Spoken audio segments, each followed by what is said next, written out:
Conservative New Media viewers, JLin fans around the world, Charlotte Hornets fans around the world, what's up? It's me, PFE, Paul F. Villarreal, the NBA expert. We're here to discuss Charlotte's win tonight over the Chicago Bulls, 108-91 in Charlotte, North Carolina. With the victory, the Hornets improved to 26-26. They're finally back at the 500 mark. Somebody asked me on Twitter, what does 500 mean? It means basically that you won 50% of your games, with the 500 being .500, the decimal. If you won all your games, you would be 1,000, basically. And so it just means 50%. And that's a good benchmark to be at, particularly when you're in the Eastern Conference right now looking for that final playoff spot. The teams that are in that spot or were in that spot are maybe a game or two over 500. So for Charlotte to get back on its feet and get into the playoff hunt, first they have to get to 500. And that's what they were able to accomplish tonight. Now, in this video, I want to discuss three different things. The first thing is I've got to tell you guys that my technical capabilities have changed. And what I'm talking about is being able to watch certain of the games and not being able to watch certain of the games. That's number one. Number two, I want to talk about how Jeremy's being used right now because there's a lot of people unhappy about it. And number three, of course, we'll discuss this game itself and what happened in this game.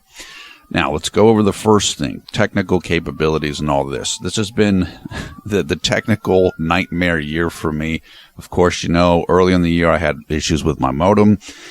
My cable internet modem. Then I had issues with my computer. In the last week, three different things have happened for me. Number one, I got malware on my computer from being on a site watching a game, like one of the streaming sites you can find around. And it did a number on my computer. It's still working, but it's like basically I'm going to stay away from those sites in the future. I used to use a lot of those different things. Number two, the backup site that I used for watching NBA games is now gone. It is defunct. Some of you might know what I'm talking about. Other of you will have no idea what I'm talking about. That backup site allowed me to be able to see games that are blacked out on League Pass, which I have as well. And so to make a long story short, now my ability to monitor blackout games is gone. And so I'm probably going to have to just spring for some cable, for cable, cable TV, which I cut the cord some time ago. I watch everything on the internet. But even if I do that, there's still going to be several games that I'm not going to be able to see in real time. And that is because I am actually in a zone where I am subject to blackouts for three different teams. The Brooklyn Nets, the New York Knicks, and the Philadelphia 76ers. Just happens to be where I'm located at, where I live. My cable provider, though, does not provide the channel for the Knicks, which is Madison Square Garden Network, MSG. So even though I'm in the blackout zone, I can't watch them no matter what I do. Okay? There's one more game this year between Charlotte and the Knicks, so I'm not going to be able to watch it, which means I can't cover it. And I don't want to go to one of these sites and get more malware. So I'm probably just going to have to skip that game. In addition, there are three more games this season which are going to be shown on NBA TV. My cable provider doesn't have NBA TV, which means I can't watch those games either. So it looks like there are at least 4 games still remaining this year that I can't cover, basically. And there's 7 other games that I have to get cable for in order to be able to cover. I'm probably going to do it. The first of those games is coming up February 21st, so it's still a little ways away. But I'm just letting you guys know now. There could be up to somewhere between 4 and 11 games I'm just not going to be able to cover right now. I believe my living circumstances are going to change between this season and next season. Hopefully, where I'm going, they'll have NBA TV, and I won't be subject to blackouts. So hopefully this will be a relatively short-lived thing, and hopefully my computer will be okay until I can, get the malware taken care of or the damage from it or whatever it is. But I just want to let you guys know that. So there might be some games that I'm just not going to be able to cover. And I will say that when the game is taking place or when the day it's going to take place or whatever on Twitter. That's the easiest way to find out if one of those games is occurring. They're the games between Philly and the Knicks and Brooklyn, and then there's a couple games that are supposed to be broadcast on NBA TV, and those would be the other games that I wouldn't be able to watch. Also, ESPN is covering the final game of the season between Orlando and Charlotte. If I have cable, I can cover it. If I don't, I can't cover it. So, or I'd cover it delayed. League Pass will show all the games, but they show them on a delay. The national TV games are delayed by at least 3 hours. The local games, like the ones on Madison Square Garden, that's a 3-day delay, so that channels can replay them and all that type of stuff. If you live international, if you live outside the USA, you probably don't have to deal with any of this. I think International League Pass might show everything, unless maybe like you're in Canada and TSN has certain rights to games or something like that. But most nations, besides the US, you don't have to deal with any of this. Unfortunately, we have to deal with it. So that's what I wanted to say about this. Now, let's discuss what happened in this game. What happened in this game, the reason why Charlotte won this game was because Chicago was missing 4 of its starters, and Chicago had very little energy in this game until they made a run late, but they really didn't have any energy or interest in this game, and that's because it's the final game for them of a 7-game road trip. So they're totally decimated by injuries, and they're just worn out from being out on the road and playing a lot. So it was basically kind of a walkover. Charlotte got the lead up to as much as 23 or 24 points. However, Chicago did make a run in the fourth quarter. They got the lead down to about 12, something like that.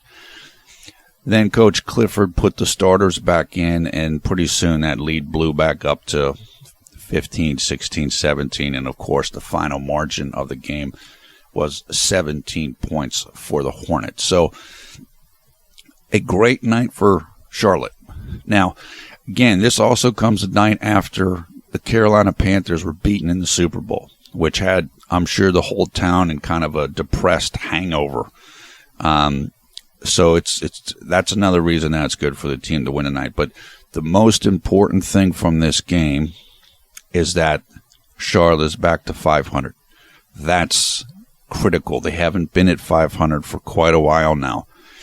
And they've been working and fighting, and their guys have been getting healthy again, and they finally got back to 500. Now, things are about to get a little tougher because Charlotte is about to go back out on the road themselves. Still, you have to feel, certainly the team is feeling good. Like I said, they've overcome so much adversity this year. And there's a very good chance that they're going to be getting Al Jefferson back in a couple of weeks. So the squad could be at full strength, right around 500 in the standings, and get ready to make a major push for the playoffs. So just that's kind of what happened tonight. That's what's going on. Let's talk about Jeremy then as a kind of our third and final thing. Also, I want to apologize. This is getting up a little bit late. I just don't feel that well today. And I said it on Twitter. I just haven't been feeling that great. And I've been going nuts with all this computer stuff. So a lot of changes and just, I don't know, I'm a bit under the weather. So sorry about that. Now, people are mad because Jeremy's not playing as much as he was a couple weeks ago. For example, in this game, Jeremy played 18 minutes. His stats for the game, 2 points, 3 rebounds, 2 assists. 1 block, 1 turnover, and he shot 1 of 7 from the field. We've talked about this. We talked about in the last video, last game, and basically the feeling is, look, Jeremy did great against the best team in the East, the Cleveland Cavaliers. Why isn't he playing? Why does all of a sudden his minutes go from 30 minutes a game to 18 minutes a game or 16 minutes a game and so forth?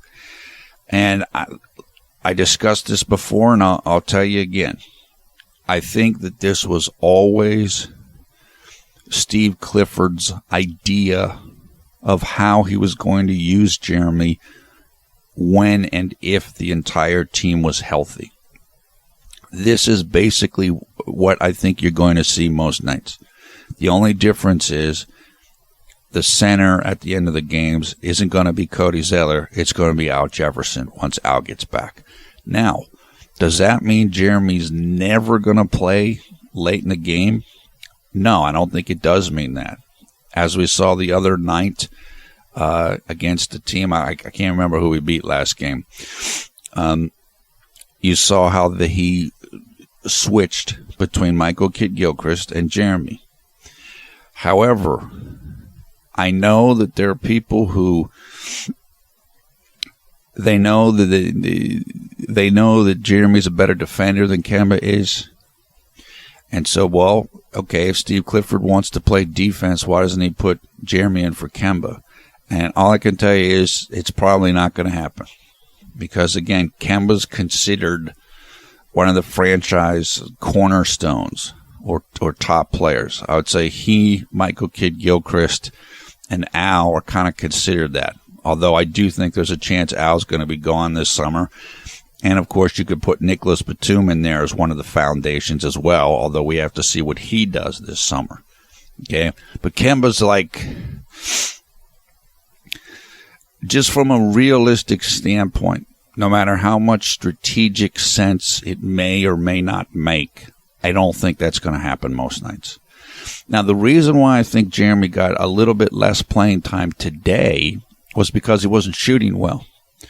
And so it's the starters, the bench really wasn't doing so hot late in the game. And so I think that Clifford brought the starters back a little bit earlier.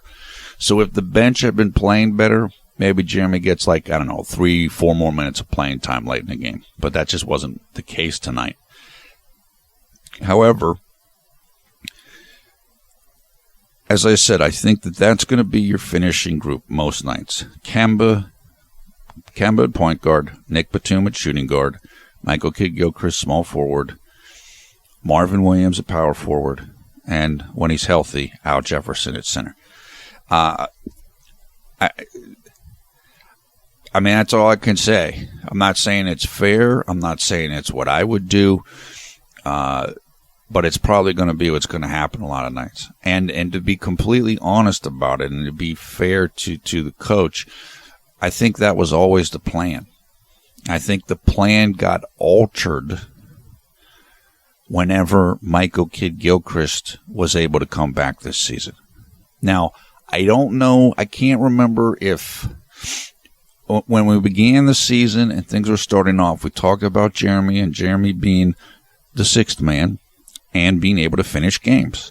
And certainly, Jeremy deserves to finish games. I just don't know if there's a spot for him right now.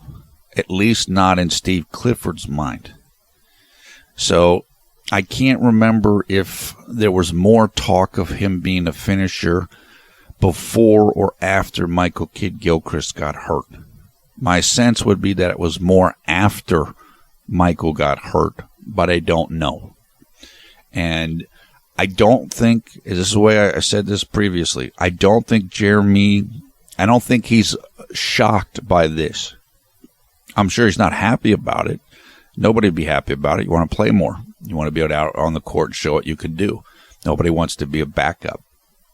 Jeremy has shown a lot of tremendous ability and skill this year. So, I mean, we know he can do it, as we saw in the Cleveland game. But I think that's probably what's going to happen many nights.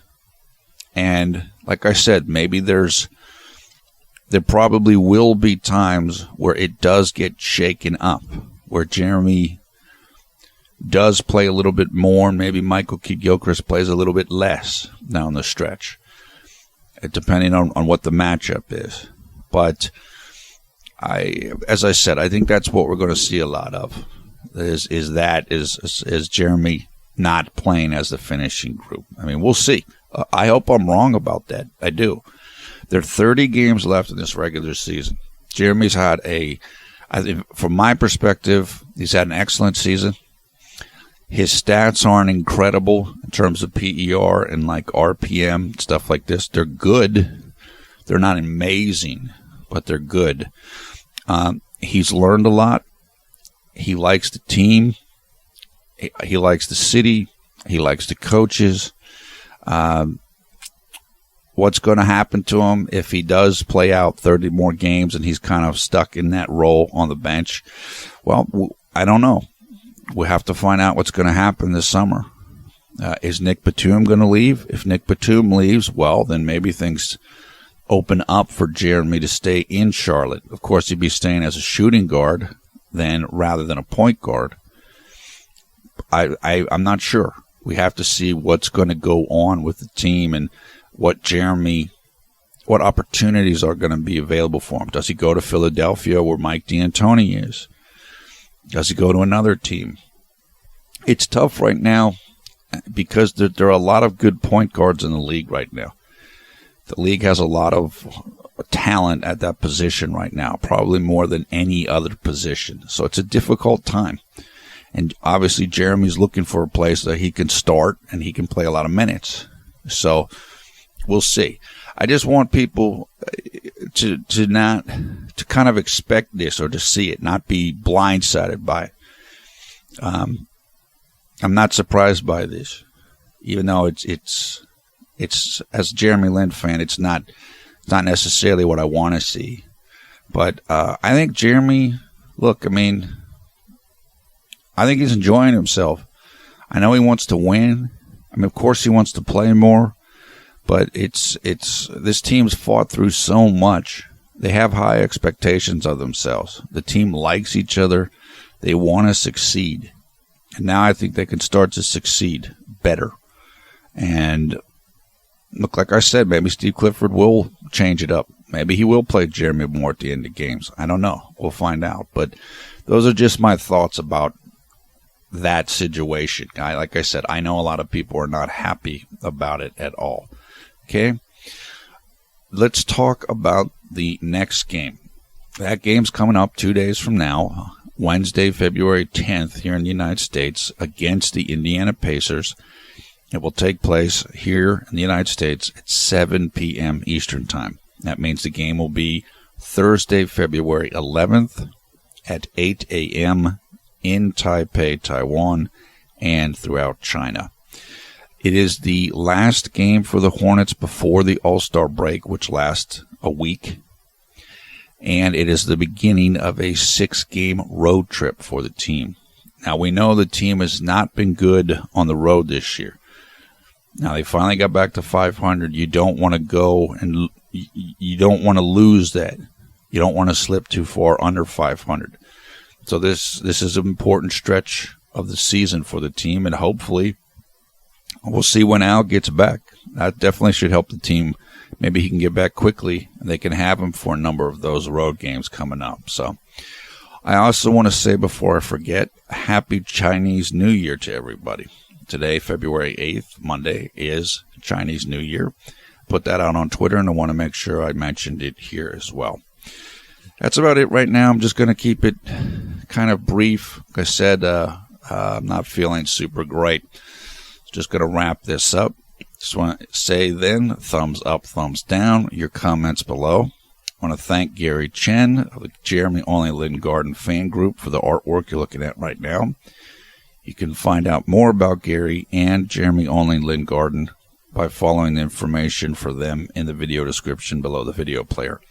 Also in the video description, you'll find information for highlights about tonight's game. Finally, there you'll find information about how you can join the Conservative New Media Facebook group and how you can come and follow us on Twitter also, which, again, could be useful in the days to come depending on what games I'm going to be able to cover and not cover, just so you can keep tabs on that. Once again, I am PFV Paul F. Villarreal, the NBA expert. Thanks a lot for watching Conservative New Media. We strive to be the #1 Jeremy Lin YouTube fan channel. Tonight's a big win. Really big. It wasn't the most exciting game, but the victory was the thing that's important. I know there are people unhappy about Jeremy's situation. Look, we just got to roll with it. And there's nothing else to do. I mean, it's things are where they are right now. Clifford's going to do what he's going to do. Jeremy will find out what that's going to be and go with it. But, again, if Jeremy, this is why I've said before that I think there's a real chance Jeremy's going to go in the summer, because I figured this was going to be the situation where there's kind of like one more guy that's kind of in Jeremy's way in terms of his being able to play more minutes. And so maybe he moves on. But still, this has been a good year for him. I think it can still be a good year for him throughout the rest of the season, even if he's in that 20 minutes a night role instead of 30 minutes a night. I just want to see him stay healthy, keep improving. He will get more opportunities. And so just be ready to take them, and let's just go from there. Let's just see what this team can do, and just try to make the playoffs, and then try to do a little bit of damage in the playoffs, have some success in the playoffs as well. Okay, that is all for now. Hope everyone's having a great night, a great day, wherever you are around the world when you watch this video. Take care, and we'll talk to you in less than 48 hours when the Charlotte Hornets take on the Indiana Pacers from Indianapolis, Indiana. Oh, and I almost forgot. Let me do the woo. 3, 2, 1. Woo! Nice win tonight. Happy about that. Talk to you guys soon.